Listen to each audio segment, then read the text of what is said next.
កុសលគឺជាយុវសាមញ្ញដែលទើបនៅរៀនចប់ថ្នាក់ទី12ហើយនៅបន្តមករៀននៅភ្នំពេញប៉ុន្តែដោយសារតែកុសលកូនដែលកសិករធ្វើស្រែចម្ការទើបធ្វើឲ្យគ្រួសារកុសលគ្មានលទ្ធភាពជួលផ្ទះនៅនឹងគេដោយសារឪពុកម្ដាយរបស់ខ្លួនមិនមានលទ្ធភាពគ្រប់គ្រាន់និយាយឲ្យខ្លីគ្រាន់តែលុយបង់សាលាក៏មានមិនចង់គ្រប់ផងហេតុនេះហើយទើបធ្វើឲ្យឪពុកម្ដាយរបស់កុសលដាច់ចិត្តទៅស្នើសុំប្អូនជីដូនមួយរបស់គាត់ឈ្មោះណាងដើម្បីឲ្យកុសលស្នាក់នៅនិងរៀនសូត្របន្ត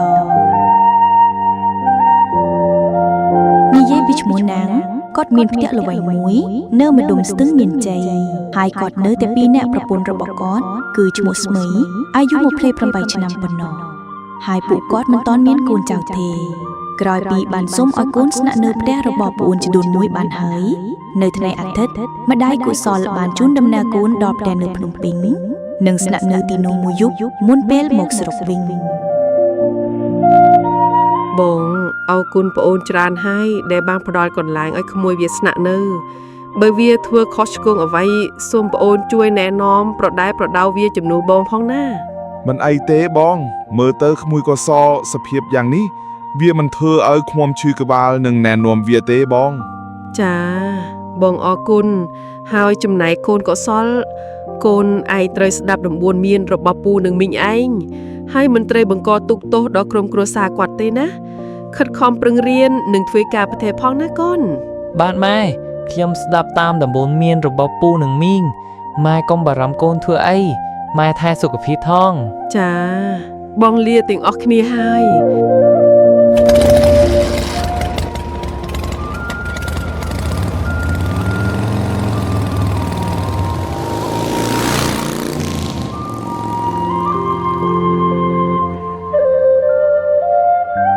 និយាយចំម្ដាយកុសលក៏បានឡើងម៉ូតូដប់ទៅបែនឡានបាត់ទៅ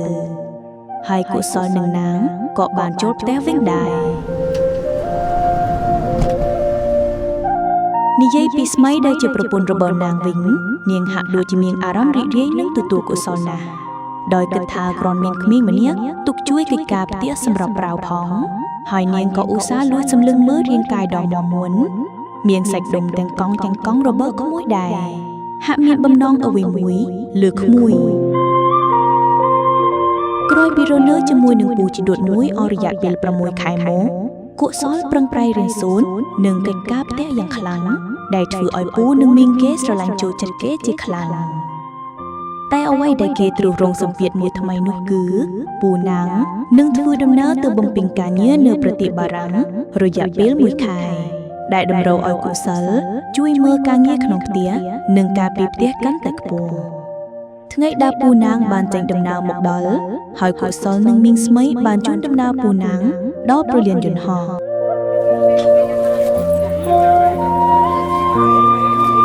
អូនសម្លាញ់បងទៅដល់បារាំងបងនឹងខលមកអូនហើយអូនត្រូវមើលថែសុខភាពខ្លួនឲ្យល្អផងណាបើឈឺអ្វីឆាប់ប្រាប់ក្មួយឲ្យជូនអូនទៅពេទ្យ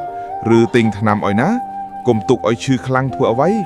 ព្រោះបងបារម្ភពីអូនចាបងអូននឹងខំថែសុខភាព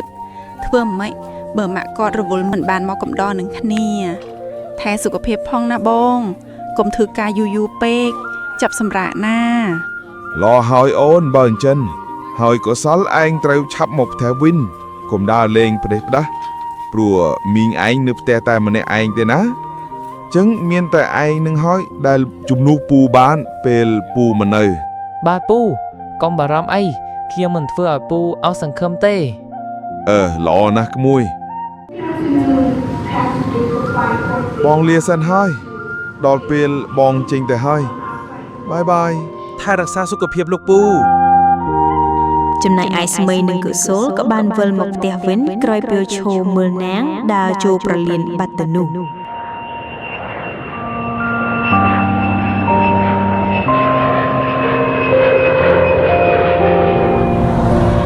ចំណែកឯមីងស្មីវិញហាក់មានភាពសប្បាយក្នុងចិត្តយ៉ាងខ្លាំងមិនទេពេលបើកឡានមកផ្ទះខ្លួនវិញ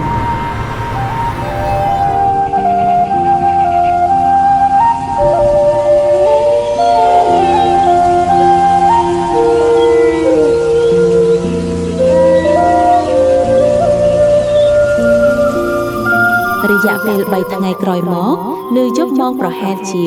6:30 នាទីយប់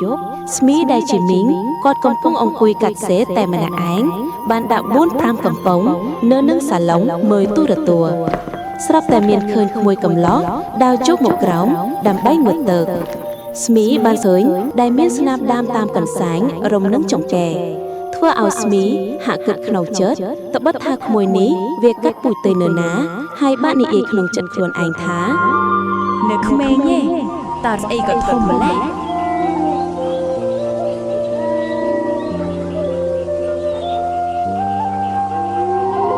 ស្មីហាក់ដូចជាបាត់បង់អារម្មណ៍និងរវើរវើយវិញឆ្ងាយដល់ណាទេ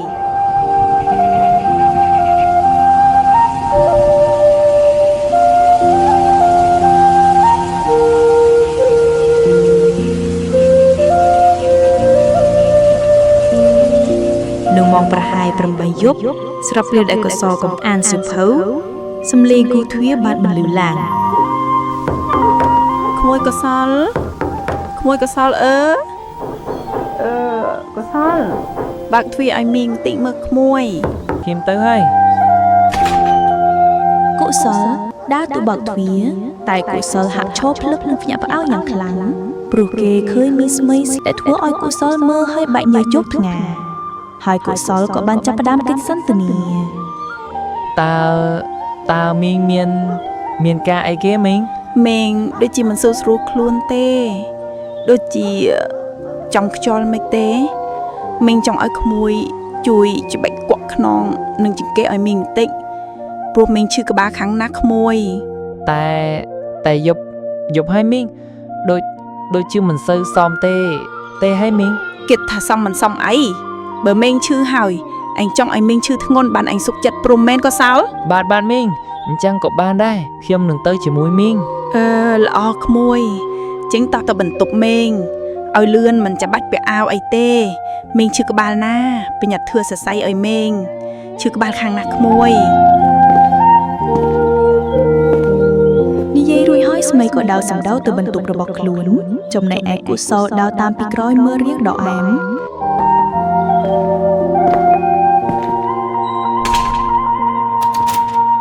ពេលចូលដល់ក្នុងបន្ទប់មីងខ្លួនហើយ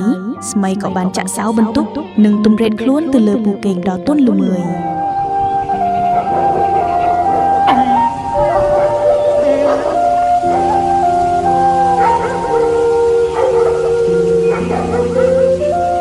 រួចស្រែកឲ្យកុសលច្របាច់ខ្នងធ្វើសរសៃឲ្យខ្លួនចំណែកឯកុសលក៏ច្របាច់ទៅលើខ្នងរបស់មីងខ្លួនជាមួយនឹងអារម្មណ៍ដ៏ចម្លែក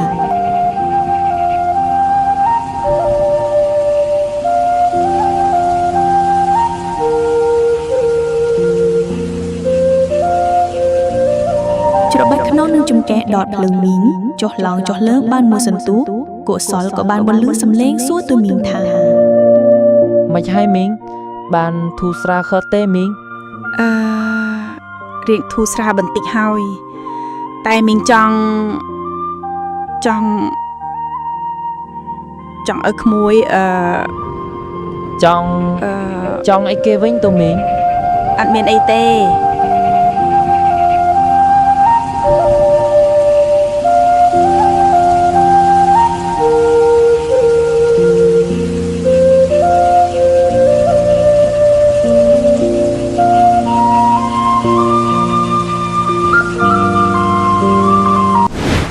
អូនសំឡាញ់បងទៅដល់បារាំងបងនឹងខលមកអូនហើយអូនត្រូវមើលថែសុខភាពខ្លួនឲ្យល្អផងណាបើឈឺអ្វីឆាប់ប្រាប់ក្មួយឲ្យជូនអូនទៅពេទ្យឬទិញថ្នាំឲ្យណាកុំទុកឲ្យឈឺខ្លាំងធ្វើអ្វីព្រោះបងបារម្ភពីអូនចាបងអូននឹងខំថែសុខភាពធ្វើម៉េចបើម៉ាក់គាត់រវល់មិនបានមកកំដរនឹងគ្នាថែសុខភាពផងណាបងកុំធ្វើការយូរពេកចាប់សម្រាកណារហើយអូនបើអញ្ចឹង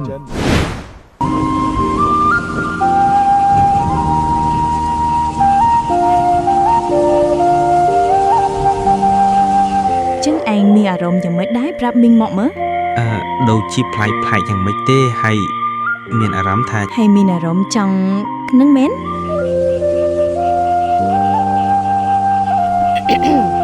ឯងចង់ដាក់មកកាត់អត់ក្មួយ អោយឆ្លាស់ខ្លួនកុំអោយក្តៅខ្លួនពេក ដូចមិនល្អទេដឹងមីង មិនអីទេបើឯងមិនសែងនឹងមីងទេមីងអាចជួយការងារនេះបានតែក្មួយយល់មិនដែរ បានមីងតែខ្ញុំខ្លាចលោកពូដឹងរឿងនេះខ្ញុំប្រកាសជាមានរឿងមិនខានឡើយ មិនអីទេបើក្មួយមិននិយាយមីងមិននិយាយគឺគ្មានអ្នកណាដឹងរឿងនេះទេយើងដឹងតែពីរអ្នកយើងបានហើយណា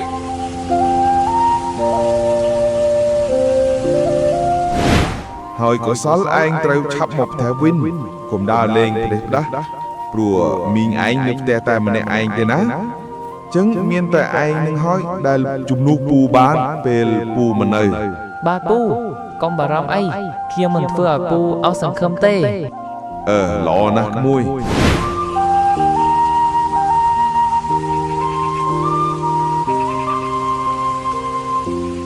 បាទមីងអញ្ចឹងខ្ញុំគួរធ្វើអីខ្លះទៅ ឯងចេះប្រមាណធ្វើឲ្យអស់មកចាំមីងណែនាំនៅចំណុចខ្វះខាត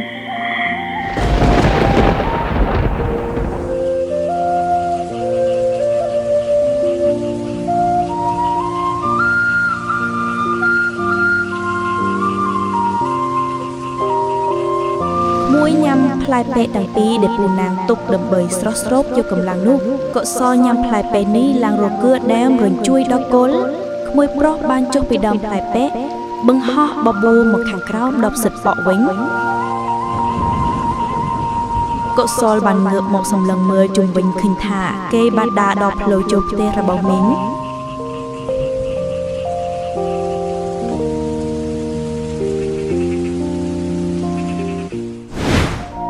បងអរគុណប្អូនច្រើនហើយដែលបានផ្ដល់កន្លែងឲ្យក្មួយវាស្នាក់នៅ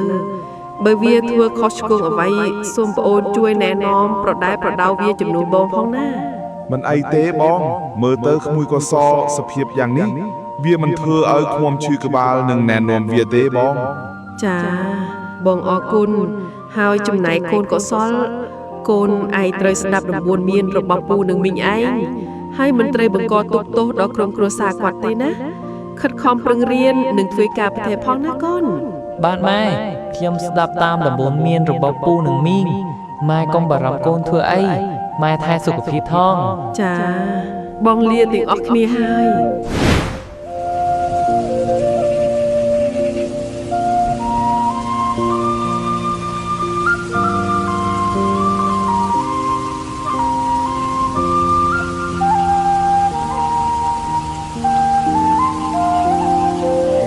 ខ្ញុំពិតជាមានសំណាងដែលមីងបានឲ្យខ្ញុំសាកគាត់នេះជាលើកដំបូងសម្រាប់ខ្ញុំហើយ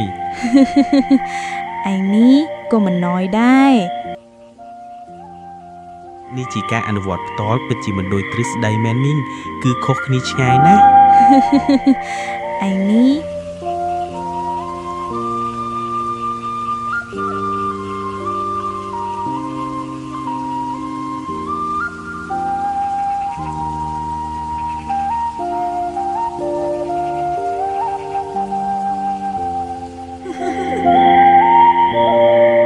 ក្នុងរាត្រីដ៏សែនមនោរម្យនេះជារាត្រីផ្ដោតនៅសេចក្តីសុខដែលកុសលបានកត់ជាលើកដំបូង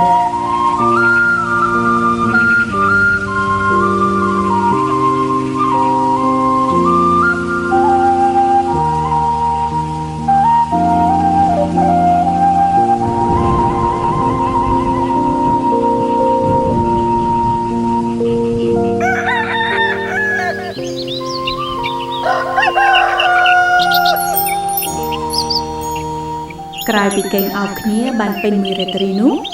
ស្មីបានក្រោងឡើងពីព្រលឹមដើម្បីរត់រះទៅផ្សារទិញម្ហូបឆ្ងាញ់ៗសម្រាប់ពៅ power ដល់លោកក្មួយដើម្បីឲ្យគ្នាមានកម្លាំងកំហែងធ្វើការបានយូរនាពេលយប់ឬអាចនិយាយយ៉ាងឃ្លីថាពៅពីព្រឹកយប់ឡើងធ្វើការនោះ តែមុននឹងងើបពីគ្រែស្មីបានសម្រួលតទៅទុនក៏ទៅនាងដាច់ចិត្ត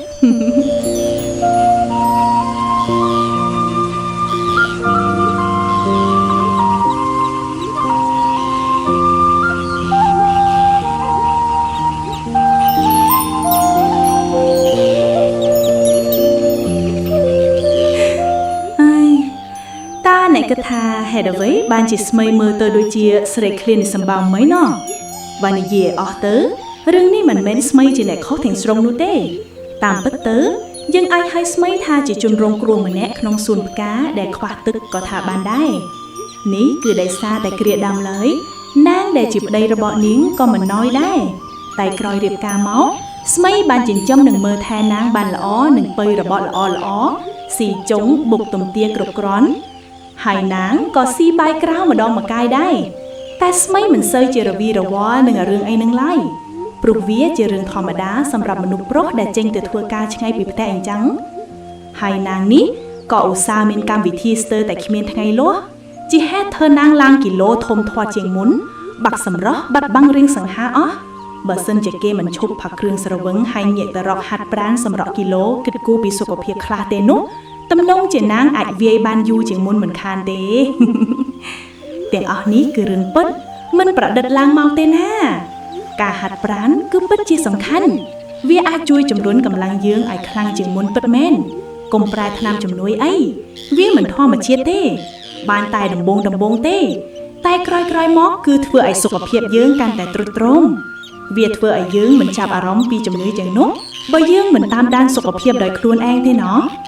កុំចាំដល់ធ្លាក់ខ្លួនឈឺធ្លុនទៅរកពេទ្យគឺថាហួសពេលហើយថ្លៃ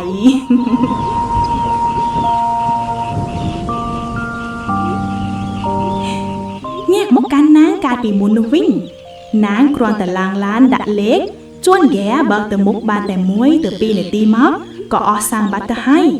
ចំណែកស្មីគ្រាន់តែចាប់ផ្ដើមក្តារម៉ាស៊ីននាងគិតថាបំរុងនឹងចិត្តដល់ទីទៅហើយ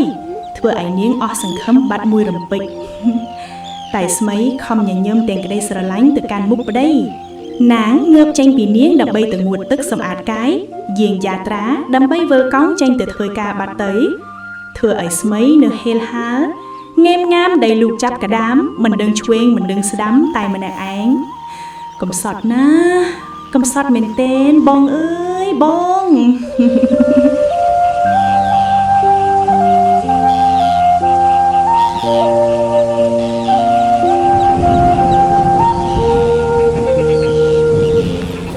កាត់ត្រឡប់មកបច្ចុប្បន្នព្រឹកម៉ោង 8 ពេលនេះវិញ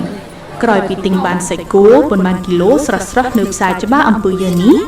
ហើយបន្លែស្រស់ៗដែលអ្នកលក់ទៅដឹកមកពីផ្សារដើមកនោះនិងគ្រឿងសមុទ្រស្រស់ៗអ្នកលក់ប្រាប់ស្មីថាគឺយកមកពីស្រែអំបិលយើងនឹងឯងស្មីបានចេះលុយទិញរបស់ហូបបើមិនថ្មីនាងមិនទិញទេហើយឆ្លៀតចូលផ្សារឡាខីរកមើលផ្លែឈើណាដែរជំនួយកម្លាំងនាងទិញបានផ្លែឈើមួយថង់ធំអស់លុយ$35ទៀត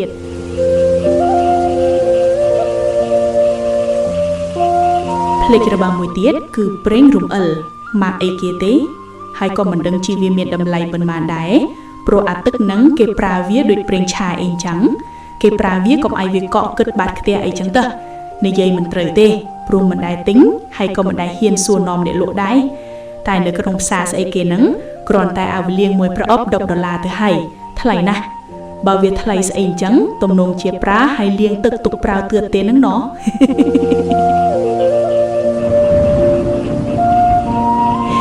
ចូលសាច់រឿងយើងវិញស្មីក្រោយពីត្រឡប់មកដល់ផ្ទះវិញនាងរូតរះសម្បើមណាស់ដើម្បីចម្អិនអាហារដោយស្នាដៃយ៉ាងចំណានជូនម្ចាស់ចិត្តគឺលោកក្មួយពិសានឹងអាវអដេញនេះនេះ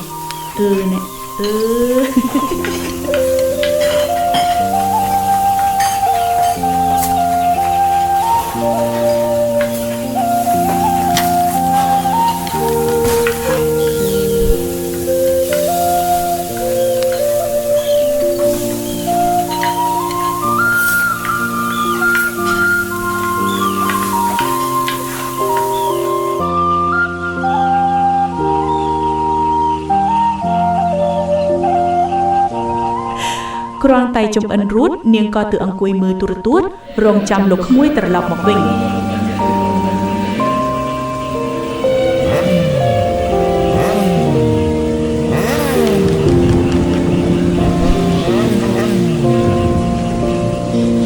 នៅម៉ោង 11 ថ្ងៃត្រង់លោកក្មួយក៏បានមកដល់ផ្ទះតាមទម្លាប់ហើយស្មីក៏រៀបចំបាយទឹកនិងអាញ៉ាំជាមួយលោកក្មួយពួកគេទាំងពីរនេះហាក់ដូចជាប្តីប្រពន្ធទៅប្រៀបការជាមួយគ្នាហើយថ្មីថ្មងអីចឹង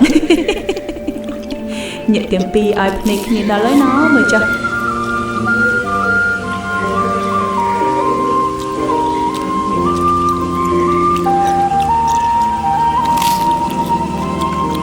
មិនប្រងកាត់សែងពេលបាយថ្ងៃត្រង់តែម្ដងម៉ោងទៅហ៊ីតែដោយសារពេលវេលាវាប្រថុយញូចសម្រាប់កុសលដែលនឹងត្រូវទៅសាលានៅម៉ោង12ដូច្នេះកុសលក៏ត្រូវដឹងខ្លួនថាទៅមិនរួចដែរព្រោះរោងចក្រទឹកផលិតមិនទាន់ទេ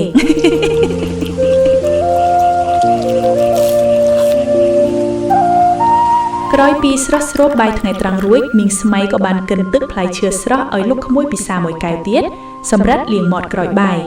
ហើយនាងបានយកដៃដុតទុនល្មើយមកស្ទាបអង្អែលថ្ពាល់នឹងដាំទ្រូងលោកក្មួយហើយនិយាយប្រាប់ទៅលោកក្មួយថាក្មួយសម្លាញ់យប់នេះមីងសង្ឃឹមថាក្មួយនឹងមកលឿនហើយកុំភ្លេចរឿងយើងពីយប់មិញណាគ្រាន់តែស្មីនិយាយចប់កុសលក៏បានឆ្លើយយ៉ាងពីរោបទៅកាន់នាងថាបាទអ្នកមីងបណ្ដោចិត្តក្មួយមីងត្រៀមខ្លួនទៅយប់នេះធៀមនឹងអាយមីងស្រែកហើយឈ្មោះខ្ញុំមិនឈប់មិនឈរទេបានមីងចាំតែមើលទេតាមីងស្រែកឬឯងជាអ្នកស្រែកអាក្មួយត្រយងធំមីងត្រៀមខ្លួនឲ្យហើយទៅខ្ញុំទៅហើយប្រញាប់យកកិច្ចការឲ្យគេបន្តនៅមុនម៉ោងនេះ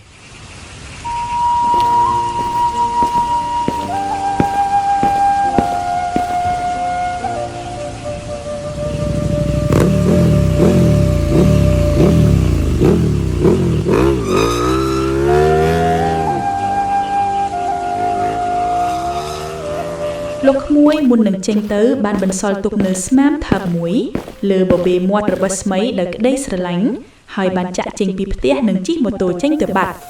ឯស្មីវិញបានឈួរជួនដំណើរលោកក្មួយដល់មាត់ផ្លូវនិងត្រឡប់ចូលមកក្នុងវិញរៀបចំចានឆ្នាំងទៅលាងសម្អាតរៀបទុកតាមទម្លាប់ស្មីហាក់ស្គាល់ថាអ្វីទៅនៅពាក្យថាឋានពាអិនអីនឹងគេហើយនាងទម្លាក់ខ្លួនគេងទាំងញញឹមតែឯងមើលទូរទស្សន៍សម្រាប់គេងពេលថ្ងៃរងចាំអីទៅដល់ម៉ោងលោកក្មួយត្រឡប់មកវិញទេព្រោះនាងនឹងអាលអដែងណាអ្នក